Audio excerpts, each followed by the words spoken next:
Baby, I'm the plug, fuck the monkey in the middle. James Harden step back, bitch, I'm shooting off the dribble. I'm a playmaker, I don't play case, not a little. Wax my pops, I was checking guap land in the spittle. I had to hit the road, I got a bag in my bag, ayy. Get out your feelings, they don't feel them niggas mad, ayy. Sad case, baby, if you broke, you ain't bad, ayy. Get your facts straight, hit the road, get your bag straight, bitch. I can't...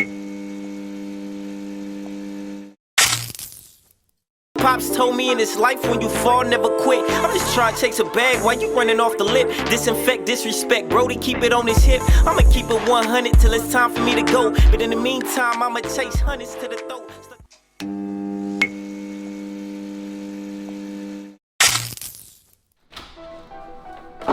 What's cracking, bruh? What's up, bro? Appreciate you, man. What's going on, man? Man, 900's on, man. Appreciate y'all, man. Every nigga that slide through gotta take a shot. You know what I'm saying? So, let me grab the bottle real quick. Let's get it.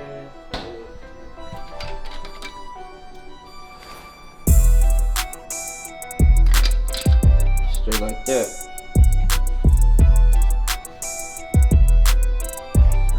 Take one down, pass it around. Hey, bro. Here's to my guy, man. Hey, here's to the scheme. And here's to all the players trying to dream. Let's get it.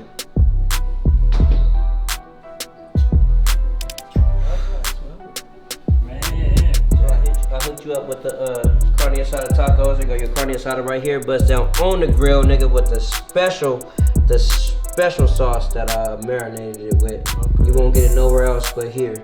That's the Grande Tavern. Here you go, your taco shells right there. Got the white corn taco shells. You need some chips. It's that real Mexican cheese I love. I don't even know the name of it, bro, but I fuck with it tough. And this is the Mexican relish. You can't make a taco without it, bro.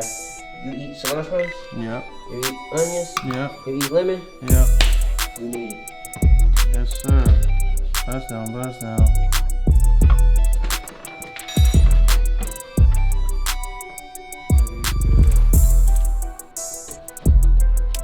We got a couple limes for you right here, you know what I'm saying? Do your thing.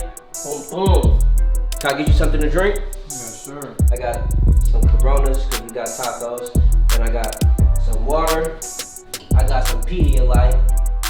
I got some motherfucking aloe juice. And some motherfucking matcha tea. Some aloe juice.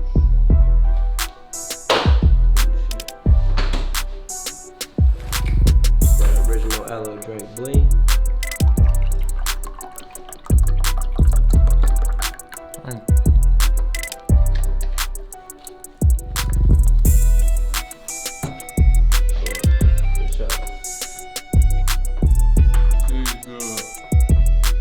What's cracking? Back poppin'. Hey man, I appreciate you for pulling up, man. It's been a long time coming. Long time. You know, you were supposed to be on the first season and shit, you know, but that was a pilot season. I wanted to save you for the special season. It all worked out how it was supposed to. You feel me? Straight like that. How you fucking with the tacos, bruh? These tacos is hidden, bro. Yeah, I had to ate grill about 5, 6. These boys is hidden. So, before we get into everything, let everybody know a little bit about yourself, you know what I'm saying, where you coming from, what you getting into, and how you made it to the tavern. Well, Honcho, Tupac reincarnated, I like to say. Because me, well, 3D-Honcho, let's just say that. 3D stands for my name, first of all. If you know, you know. Second of all, my bars, they just pop out to you like 3D glasses. Pop out, nigga. They just pop out. There's no way you can't see them. So, that's where the name comes from. Nigga, that's a bar right there. That nigga said, my bars pop out, bitch. There ain't no way you can't see them. 3D Honcho. Straight like that. Sir. But, born in Oakland, raised in San Francisco. Dad from the town, mom from the city. Family from everywhere in the city. I'm from the 9, you know. If you know, you know. But I love everybody though. But That's what's up. So, on this show, nigga, I don't give niggas titles, right? So I don't give a fuck if you spit hot bars, nigga. I don't give a fuck if you, nigga, race cars. I'm not giving you a title. Yes, sir. So you let us know what your title is. The GOAT. For sure. I'm just the GOAT at everything I do. And it's just right now it happened to be rap. Totally. So I feel like I'm the GOAT. I look at it as much as a competition as possible. It stands out as far as cadence, bars, and song quality. I think I do that every song. I go in it trying to make a good song. Everybody don't do that. What I think makes me stand out, like the times grew up off Mac Dre, Pac, and Wayne. So I think I'm like I take a little bit of everything. That's a cold ass mix, actually. Pac, Dre, and Wayne. Damn. Mac Dre. Yeah, Mac Dre. Yeah. We in the Bay, nigga. We say Dre, nigga. My fault. LA niggas, we talk about Mac Dre, nigga. Not Dr. Dre or the other Dre in New York. Who is that other Dre, nigga? We don't know. We don't know him. Yeah.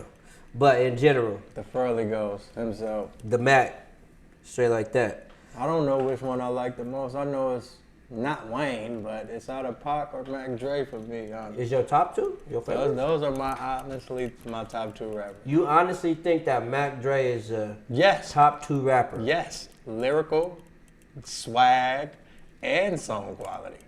Bars, everything. Bruh. He said, what he said, real?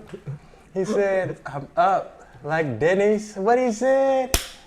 Come on. Dre got bars. And Nah, I ain't gonna say he don't. You just gave him the number 2 spot, nigga. That's or one. I don't know. I can't pick. nigga. You definitely don't think Mac Dre is the best rapper, bro. Definitely, it's out of him or Tupac. Bro, you got way more bars than Mac Dre, nigga. I'm all night like Denny's. Why you scraping through pennies? I'm tight like 2 pennies. Dope like 2 Grimmies. You know what a Grimmy is? What's a Grimmy? That's a blunt with crack in it. I'm dope like 2 Grimmies. Oh, that's not even a fucking a Chewy? That's it. That's what it is. It's a Chewy. It's a Grimmy. If it got crack, it's a Grimmy. Or it's either crack or coke. One of them. Yeah. It's a difference. One is crack and one is. The Grimmy sound like it got crack. Yeah, I think that's crack. The one I'm talking about, the Chewy, That's coke. that got the coke. Okay? Don't ask me how I know. But so, bro, how long you been rapping? Like, what got you into rapping and shit? Oh, my first song was Like, it?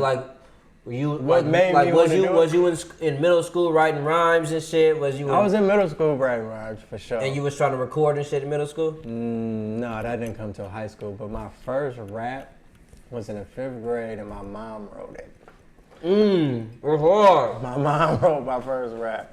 She wrote, it was a remix to that Welcome to Atlanta. Okay. I did a talent show in Okay. elementary school. It was like Welcome to Carver. So my mom wrote my first rap. So That's when hard. I get my first Grammy, that's going to her.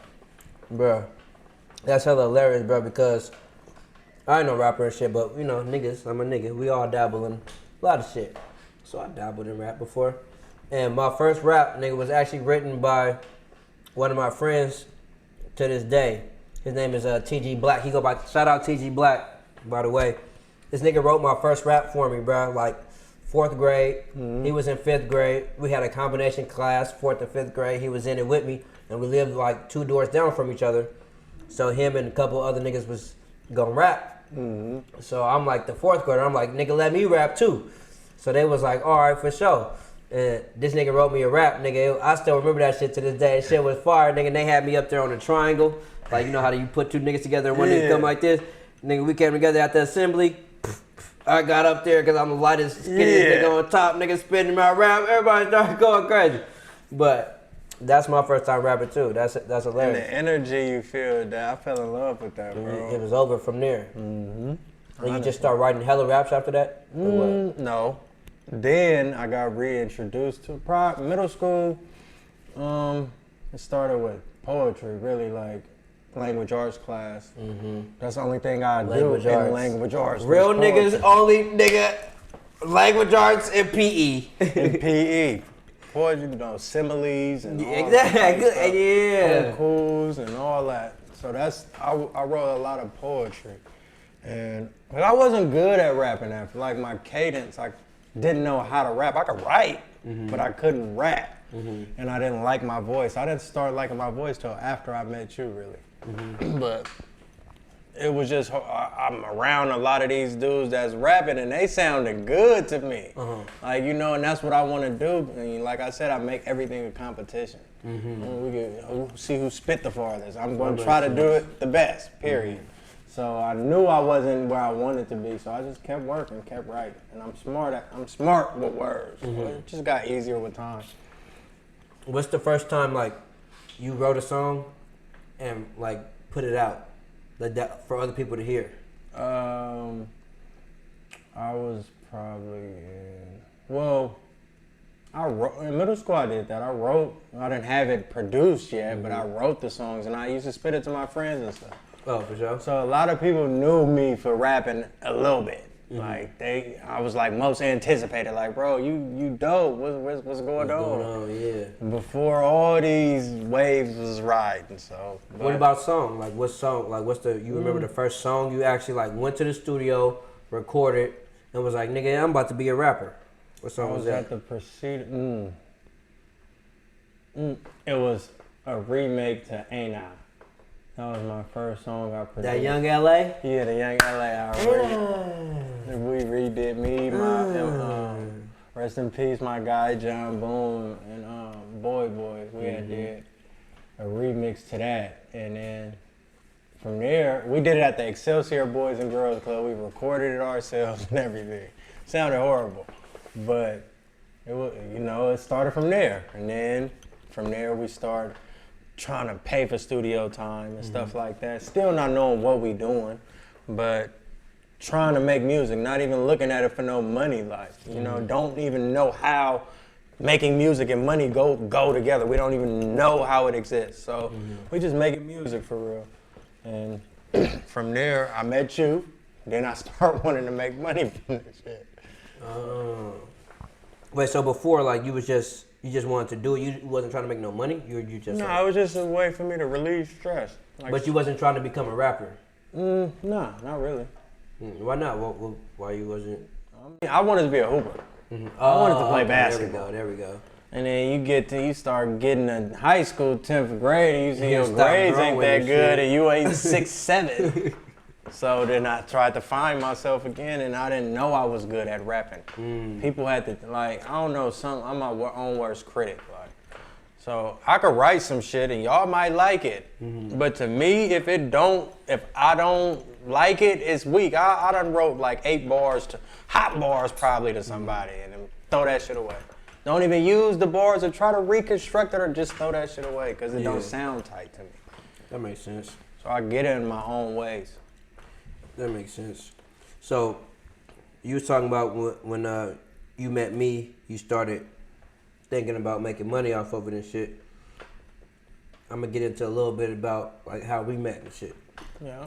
So I remember meeting you over at the spot by the beach where we was all staying at when I had just got back from Florida. So like I was like at the time trying to figure out what the fuck I was doing back in the city.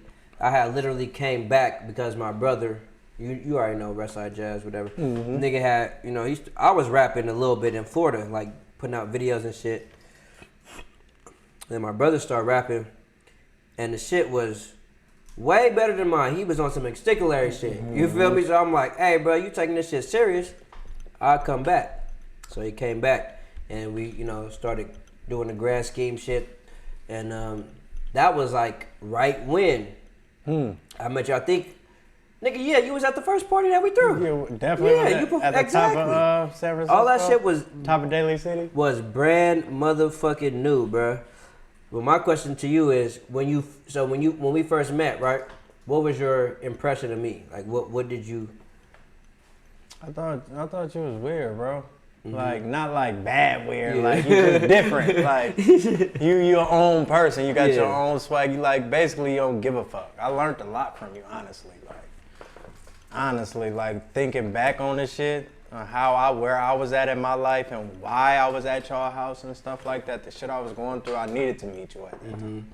And, but you just stood out like, nigga come through suited and booted but got on some church shoes.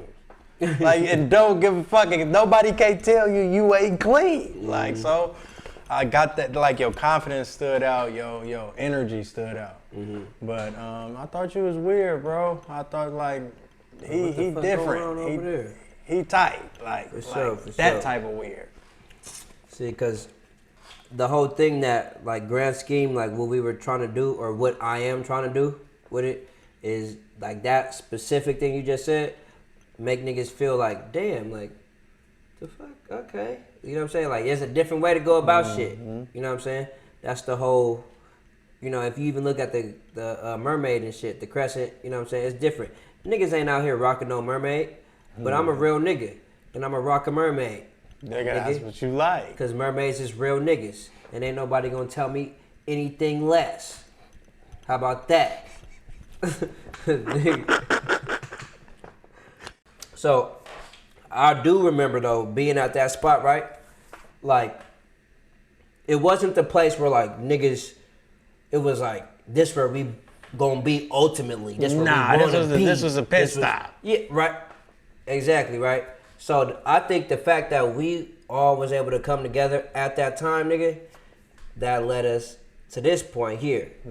So, what do you think you have learned, and what have you gained since that time that we was at the crib, nigga, sleeping on bean bags, nigga, nigga, going to the store, nigga, stealing chili to eat, nigga, like, thugging hard, nigga, stealing wine, nigga, like, we obviously in a different place right now. You know what I'm saying? A lot of shit has happened. That was a few years ago. But a lot of shit has happened since then. You done came out with a lot of videos. You done came out with a lot of music. What have you learned since them moments? Because, I mean, I feel like the way you portray it to me, or not portray it to me, but I was there too, but the way, you know what I'm saying, it's your reality. And I feel like the way you talk about that reality was that for you, it was one of the, like, the lowest of, because at my point, it wasn't the lowest of my point. You know what I'm saying? I was just there. I was just a nigga living there. No, you lived there. Yeah, that exactly. was your house. That wasn't my house.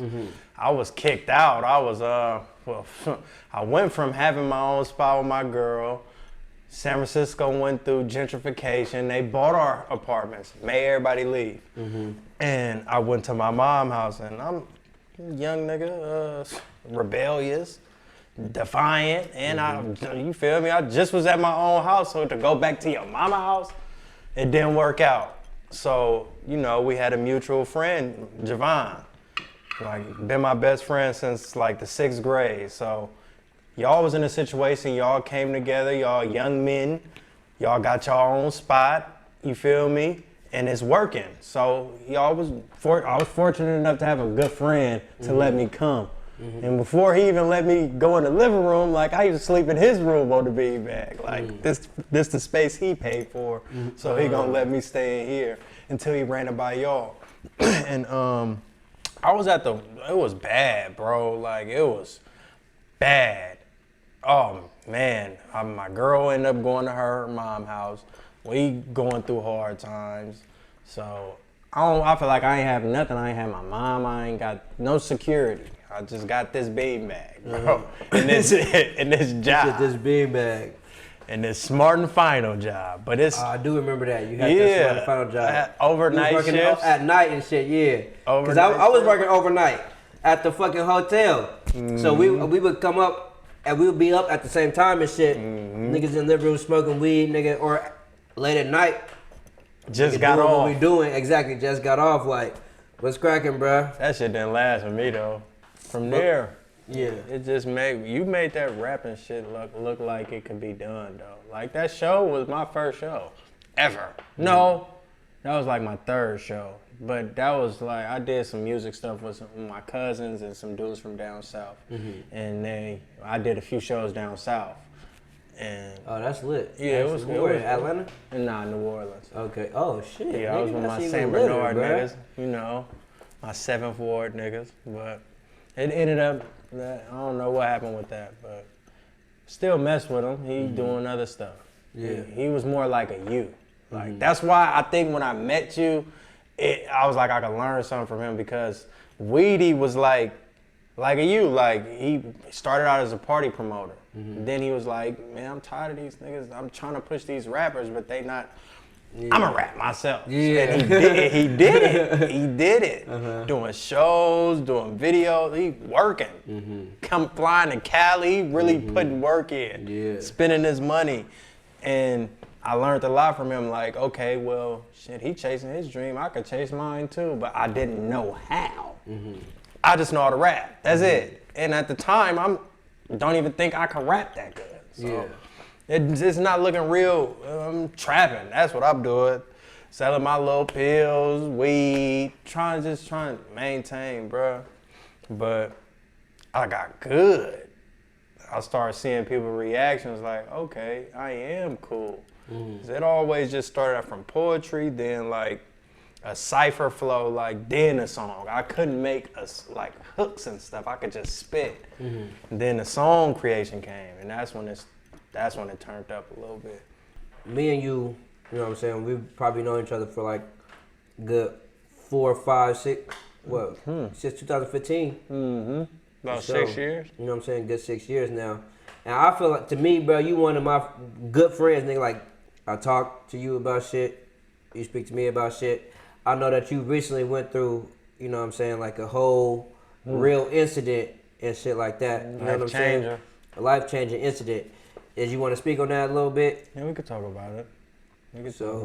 Let us know a little bit about whatever you want us to know about the situation, because I just feel like it's a eye opener for, you know, I spoke to you on the phone about it and shit. Like, I just think, you know, I think the world of you in general, nigga. Like, I think that you a upstanding nigga. I know that you come from like, you remind me of myself in general, because like you come from real situation, nigga, but you don't, for some reason, and I can't pinpoint it for myself, I can't pinpoint it for another nigga, I just say it's a divine deity that's handling the shit. And man, for some like reason, touched, bro, like really be blessed for real. You don't let the real shit that you go through, nigga, really hold you down. Try not to. I You make know? excuses though, bro. Want it? We all do. But what I see from you, nigga, is constant climbing and growth and boom. Even if a nigga, fall all the way down, Man. I ain't never see, bro. I've seen Might you go take a through knee. a couple situations since I've known you for the 6 years, nigga, and you might be like, I need to get a breather, nigga. Oh, that nigga got me good. Ooh, let me. But I ain't never seen y'all, nigga. I'm done. Hey, count it up. Count it up, ref. Hey. I ain't never seen you do that, right? Hey.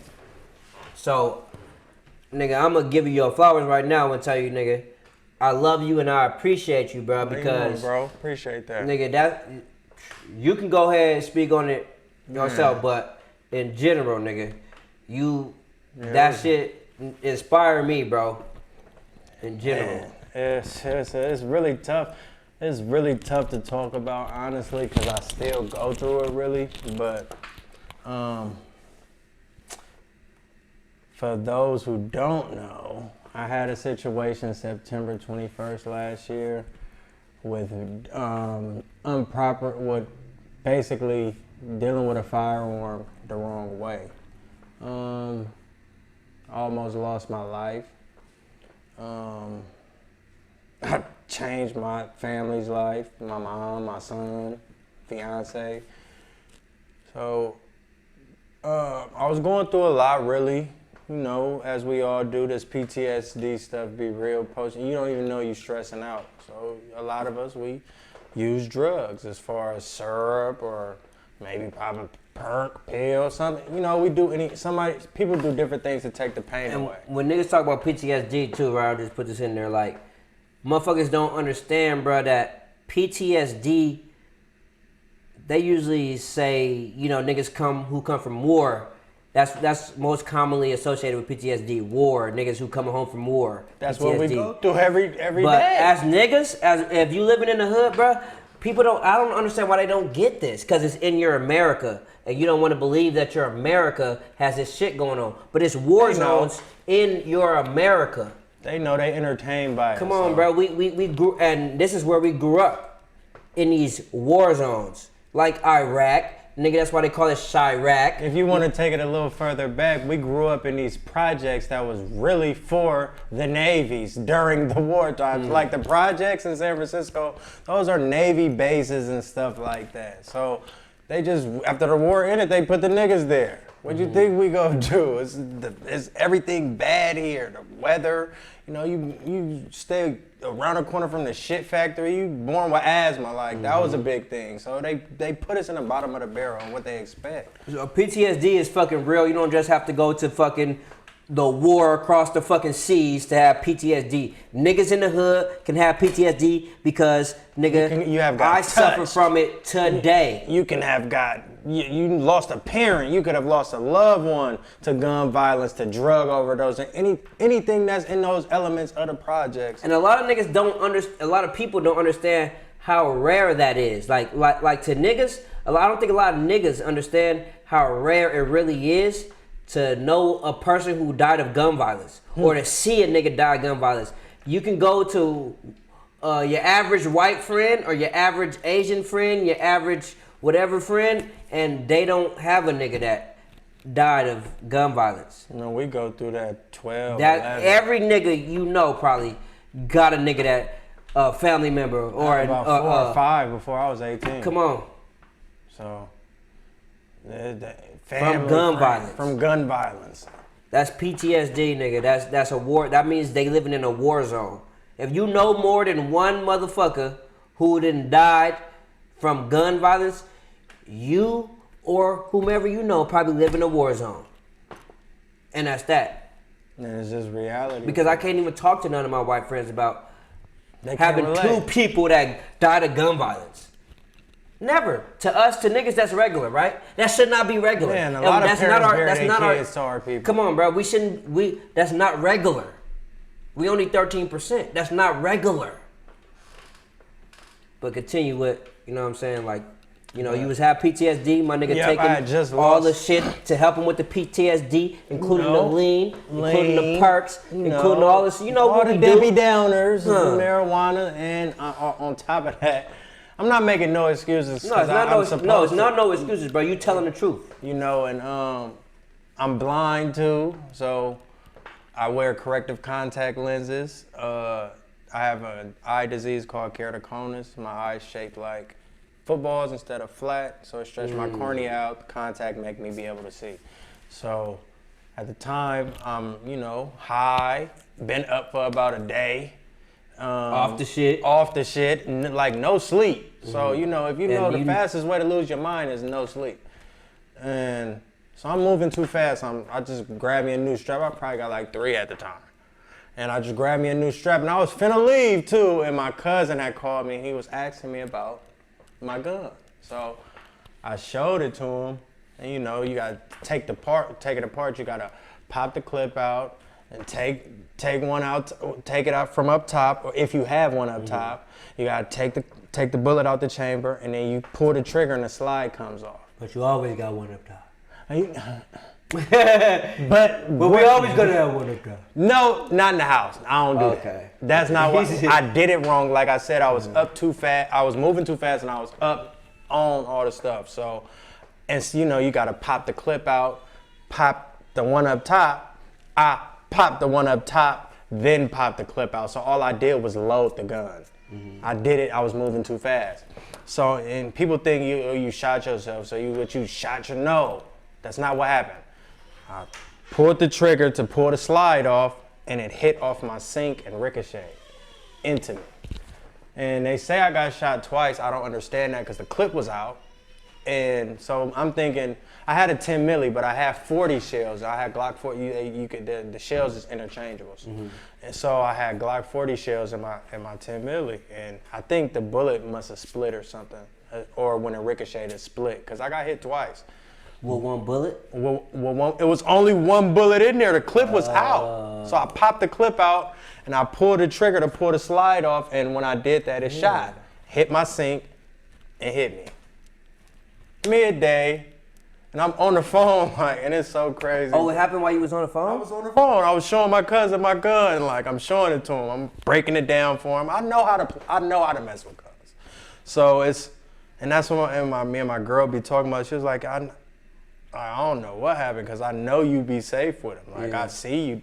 You clean. That's the first thing you do when you take it apart. YouTube show you how to do it. Like, so.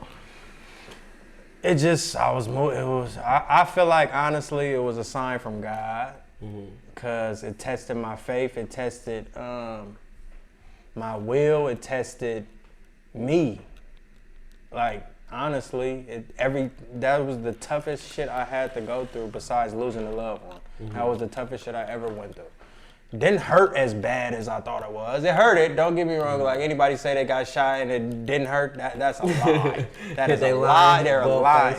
And it was crazy, because when the gun went off, my shirt, like it had a big ass hole in it. And I'm in my bathroom, so it's a mirror right here. And I'm looking, and I see the hole in my shirt. I'm like, I'm not thinking I shot myself. I just popped the clip out. I couldn't have shot myself. I know it's nothing in there. So I'm looking, and I look down, and it's like half, like the bullet is not all, like one of them, because I got shot twice. So one was in me, and one was like halfway out my sternum. And I'm looking. So before I look at the bullet, though, I'm like, I know I didn't shoot. Maybe it's just some air or something. And it, like, because I fell, and I got back up, and I'm looking like. You didn't wonder why you fell? I just thought I knew I didn't shoot myself, bro. Like, I knew that didn't happen. And then when I looked, it wasn't a lot of blood or nothing like that, and I think that's what helped me too, because I didn't panic. Like, I'm on the phone, I'm like, damn, I just shot myself. Oh, you said that? I didn't pass out. None of that shit happened, bro. That nigga like. The first thing I saw though, like, nah, I ain't gonna say that, but like my family came in, and I was like, I'm hit. Nigga, we gotta go. I'm hit. And my girl, she was like panicking a little bit. So by this time we went, like my room is in the back of the house. So in my room, I got a bathroom in my room. So I went out the bathroom, I'm walking toward, like we at the front door now. She said I had fell, I don't remember that part. Like I had fell and I got back up and I stood up and she was like trying to give me some shoes. Like I didn't have no shoes on or nothing. Like we all was about to leave. We was dressed but no shoes. So trying to put some, I'm like, fuck them shoes, we gotta go. So I stay on the second floor. I got to walk down the stairs, walk to my car. So, and it's mainly when a bullet hit me, it was like a white filter went over my eyes. So it was like, so everything was like, you know, like how movies show it, like when you're adrenaline rushing, like how it'd be like hella amped up. Yeah, like how they be having people on, like how they be off like pills. It's going like juicy, yeah, juicy, like it's many. It was really like but that? But it wasn't post really, it was more like, it's hard. Have you ever played Grand Theft Auto and when it got drunk at the bar? Yeah. It looked like that. Thing, yeah. That's how it was looking for me. So I'm already blind. So it's like, damn. And then it's like tunnel vision at the same time. So I stayed probably 5 minutes from the hospital that don't have a trauma center. So I didn't know this at the time. So they can't even help niggas with gunshot wounds? No, they can't even help. What the fuck is they there for? Like, do they deliver babies? Shit. I don't understand how are you a hospital without a trauma center? What kind of fucking hospital is that? In the Bay Area. How are you in the Bay Area? You don't got a trauma center? You tripping. But so from there, I made it to the hospital and everything, and I was talking to my girl like, man, I feel like I'm dying, bro. Like the tunnel getting smaller and smaller, and I'm telling myself you can't go to sleep. I'm like, man, I'm not going like this. Like me? This? No, I'm not going like this. So I made it to the hospital, bro, and they asked me my name and shit like that. And I felt like if I could make it to the hospital, I wasn't gonna die. So I made it to the hospital, probably like 2-3 minutes in the hospital, I passed out. I woke up a month later thinking it was the next day. Like, Wait, yeah. what the fuck? Yeah, I almost died, bro. Wait. I did die, actually. So the last thing you remember is all that shit. Yeah. Then you went to sleep. And then when you woke up, I was in the hospital. It was a month later? Yeah, in a whole different hospital. I'm thinking it's the next day, though. Yeah. I'm really thinking it's a month later? It's a whole month later. Bro, how the fuck did you get through that? I think they put me into a medically induced coma. And it's crazy because how my stomach, like, how they did me, I had like a piece, it looked like styrofoam, but it's not. So I was still open.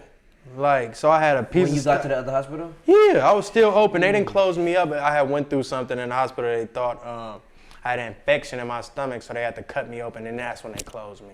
But they was trying to give me the little styrofoam thing because it heals better. Like the scar don't be as bad. You know that old school scar. Yeah. Like how when a person got shot, they cut your whole exactly. stomach. They don't try to do that no more. So that's what they tried to do for me, but I got that scar, bro. So I still got it. It is what it is. But honestly, it was that hurt because I'm a very cocky person. I'm a very like if I was on the outside looking in, oh nigga, you would love me. That was me. You know me. Yeah, for sure. Then nigga, you weak, you rap weak. Everything is competition. So that changed my way of thinking. It humbled me a whole lot, bro. Like. And it showed, I felt like I had to go through that too because I be fucking with a lot of people and I give everybody the same type of love. And that showed me who really fucked with me. Like, going through this, it showed, only my family reached out. None of these niggas I called brothers and all that, nobody was fucking with me besides my family. Like, you feel me? And if you not blood related, you still family if you tapped in. So y'all know who I'm talking about. Sure. But I was going through it. I talked to you about it, bro. I didn't want to rap no more because I felt like now I got smut on my rap now. Like, you feel me? I'm going through it, bro. Like, and I had a trach at first. Like, I couldn't talk. I couldn't walk. Let's rewind back to when I first woke up. I'm in Vacaville now. It's many, bro, and the drugs is real. They had you on them big boy drugs. So I'm tripping, bro. I'm having dreams and shit. I'm thinking, I thought Rail was at the hospital with me. I thought I gave him a cigarette. Like, I'm at the hospital, bro. I thought I gave him a cigarette, real bro. hallucinations, like it was real. So I'm thinking at that time when I was dreaming, I was in a medically induced coma. And you know, my family was still talking to me though. Like my mom would come visit me and people would talk to me. Oh, so you could hear that through the coma? Yeah, you could hear that. You can't distinguish it, but like I had a couple dreams about a couple people that I actually that was at the hospital. Yeah. Like he was talking to me. Oh, my shit. stunner was talking to me. I seen he had just got a little apartment and stuff like that. And you already knew that? No, but this is what I'm dreaming. Oh, this is not real. We like went from my room to his house, and he didn't have this. I made all this shit up, like you know, but it felt hella real, bro. It felt hella real. Damn. And so that shit is weird, but the drugs mix that shit real. Them hospitals, they got the best drugs. Sheesh. Man, I already know. Like them niggas, man, probably had you up there, nigga. You was gone for a whole month. And you I was gone for shit. 2 months, but I mean, as far as like sleep for a month, yeah, like, and you ain't, and I'm sure they was hitting you up with shit hella during that people whole month. But a lot of people thought I was being funny. Police had my phone. Like I had to get a new phone and everything. But I was on social media, so I could see y'all, but y'all couldn't. I wasn't ready to talk to the world yet. I was still going through it. The hospital depressing, bro. Yeah. Like jail and the hospital probably gotta be the two, because you gotta go through it by yourself, especially like something traumatizing. So I use those as references to each other because it's like 23-1, you don't get no yard time, no nothing in the hospital. Jeez. You just in there by yourself. You got boosie ass regular cable, like up to 12, channel 12, like shit like that. Yes. So if you don't got no Netflix or nothing like that, it's nothing to do. And it was COVID, so I couldn't have visitors like that.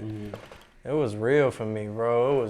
It was tough. Who helped you kind of like, get through that after you woke up, after you saw you had this scar that was gonna be there for a while, and like after you realized like, damn, I fucking shot myself. Like, you know what I'm saying? Like, who was there to help you pick me up? Yeah, get back to like, nigga, you still, nigga, Honcho, nigga, you still, you know what I'm saying, the gutter, nigga, you still, you know what I'm saying, you still you, nigga, like, who helped you do that?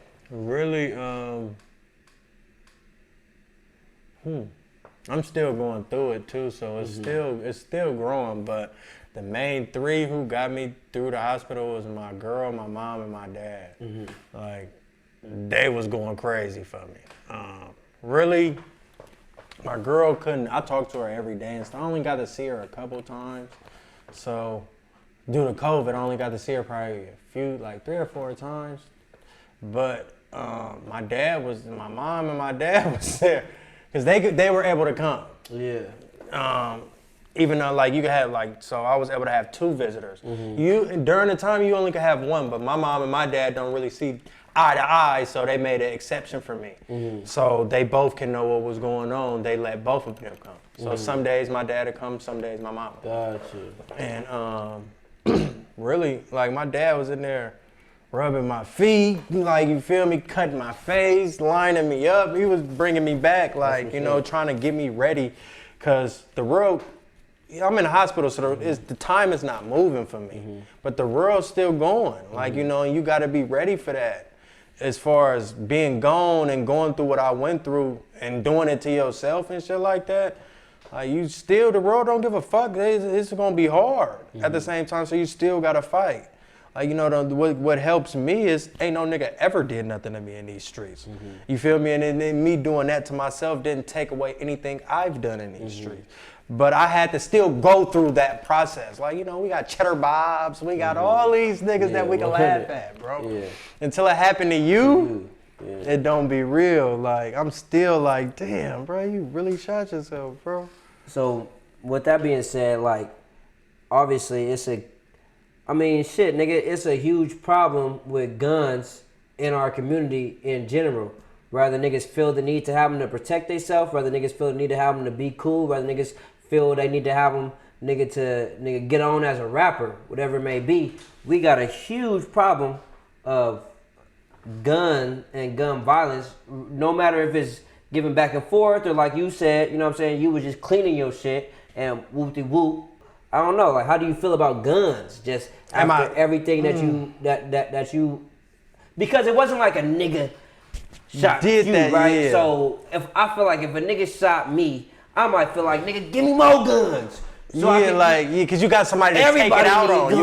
You got somebody. But if it happened to me, it's hard, bro. And I did it to myself, I'm feeling like I might feel like, man, you know what? This really an issue, because this could have took me out without somebody else taking me out. You know what I'm saying? And our community, we just feel like we gotta have gun. You feel like a nigga ain't a real nigga if the nigga ain't got a gun. You know what I'm? That's what the world portray. Not you in general, yeah, but like in situ. Yeah, the youngsters. Niggas, yeah, definitely. So like definitely. your whole view on guns, like has it changed? Like what different or no, nothing. No, yes, handling them definitely. I always was one of them niggas that ride with one up top and all that shit. But I'm old now, so I don't have problems with people like that. The shit I do, I still bust my plays and I still do that. So I got them around for safety. But I don't fuck with them how I used to. Like, I was infatuated with them motherfuckers. Like, I could take this 40 or this 9 and I could turn it to a 9, or I could turn this 40 into, if I buy this Glock, I could change it to these 3 different Glocks. All I gotta do is buy this. I was into it. Yeah, like I was really into it. But now it's really just for my safety, really. But No, I don't. Not nothing different because I felt like I fucked up one time, like but that one time almost cost me my life. Yeah. Now I like when I do fuck with them, I do notice myself checking them more now. Like I check them hella much now. So you I pop it, and I pop it, and I pop it. Look at that motherfucker. Like, okay, it ain't nothing in there. Yeah, All right. nigga, quadruple time. No, definitely. Yeah, for sure. But I feel like honestly, we should be taught how. But when I was really talking to the cop told me what happened to me. Like so when you go through something, you gotta talk to the police. I didn't have nobody to tell on, so. You can tell on yourself like the rest of these niggas in their songs. But he told me what happened. Cause he seen the clip on the floor. He seen the gun on the floor. So all right, we left. We went to the hospital and my girl was scared to go get the shit. She was supposed to go get the motherfucker and put it up, but she was scared. So she didn't want to do nothing wrong. And so he seen the whole scene and shit like that. He told me exactly what happened. Like, and, cause I didn't even tell the police I shot myself. I told them I got robbed or something like that. Cause I thought I was gonna get in trouble for the gun. But the gun was, I'm one of them niggas. It was so brand newky, boy. Like it was not registered to nobody. The motherfucker told me if you register it, you could come and get it. You could come pick this gun up. Fuck that gun. That gun is bad luck. Fuck that motherfucking gun. So. Man, and it don't kill niggas, obviously. Fuck that motherfucking gun. Bruh. Oh, I mean, shit, that's the truth. That nigga's retarded. Man. Maybe it killed niggas, just not you, nigga. Man, God had a different plan. It ain't no honcho killer, nigga. God had a different plan, but I died for a few minutes and I came back, but I did die though, they said. What's different from like, after you came back? Does anything look different? Does the world feel different? Do you feel enlightened? Do you feel dumbed down? Do you feel like, from that? I feel enlightened. Not from being shot, but from my situation, yeah, experience. the sleep, you know what I'm saying? The near-death experience. Yeah, what did that do? It honestly made me really not scared of death no more like that. It made me want to take like as much as possible, like as far as opportunities, like do as much as I can possible because it's a reality. We all gonna die one day. Like, you never know when it's coming. So it made me want to really just find really my purpose, really. And I think it's music, really, bro. So that's what I'm gonna focus on. Or something creative for myself, really. Not just music, probably writing a TV show or something like that, Just something doing with writing. But it just made me more spiritual. It made me more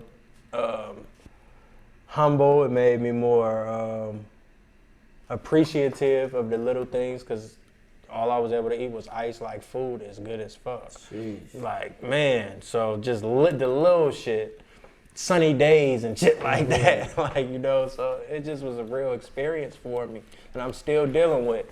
And it just made me really appreciative. Like, people don't notice, but I always tell them, I appreciate you. Like, I'm like, Dad, I appreciate you.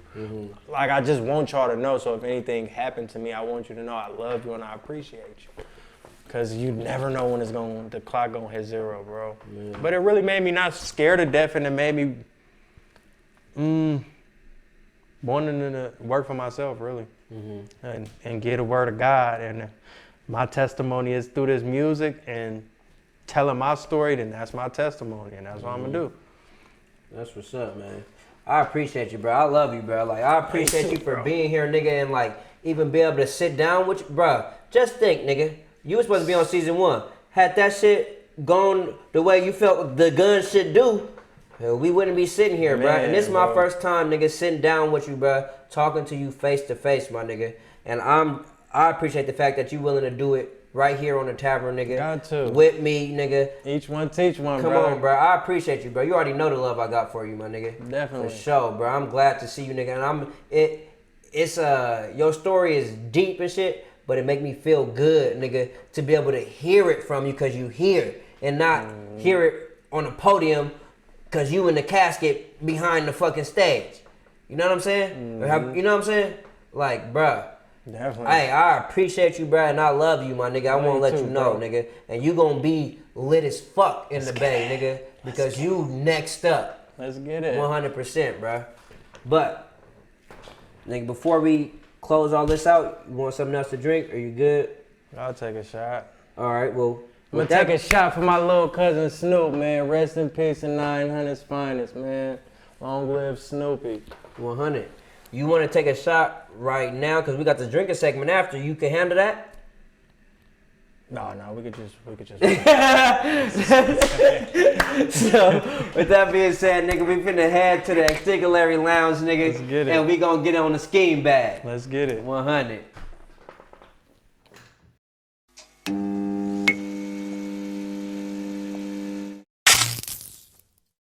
We doing shit real Exticulary. Y'all ain't never seen a motherfucking freestyle on the Grande Tavern. My man said he down to give y'all a couple bars or something like that. Hey, Honcho, nigga, break them off some. Let me tell you something you already know.